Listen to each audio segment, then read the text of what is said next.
আমরা সারা জীবন শুধু দেখে আসছি সিনেমায় বা নাটকে দেখছি। এখন দেখেন বাস্তব একটা ঘটনা। এখানে দুইজন ব্যক্তি আসছে আর কি হোটেলে। তারা প্রেমিকার সঙ্গে ডেট করতে। এখন 103 নম্বর রুমে যে প্রথম ঢুকছে, ইনি হচ্ছে অন্যজনের স্ত্রী, তার প্রেমিকা। অর্থাৎ এই যে দ্বিতীয় জন যে ঢুকছে, এনার বউরে নিয়ে উনি ওই রুমে গেছে। আর প্রথমে যে ঢুকছে তার বউরে নিয়ে এই রুমে এসে ডেট করতে ঢুকছে। এখন এর সন্দেহ হলো যে বাইরের জুতা দেখে ও সন্দেহ করলো যে এই জুতা তো আমার স্ত্রী।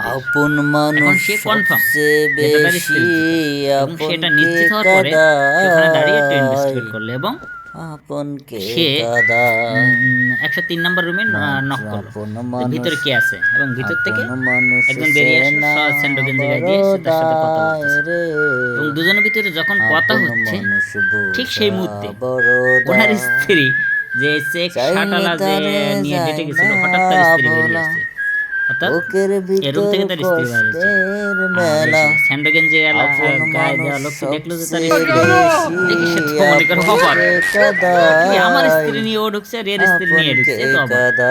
পরে কি হলো, এখন ওই দুজনের ভিতরে ঝগড়া লাগছে। হঠাৎ স্যান্ডো গেঞ্জি যাকে নিয়ে ঢুকছে সে আবার হঠাৎ বাইরে চলে আসছে।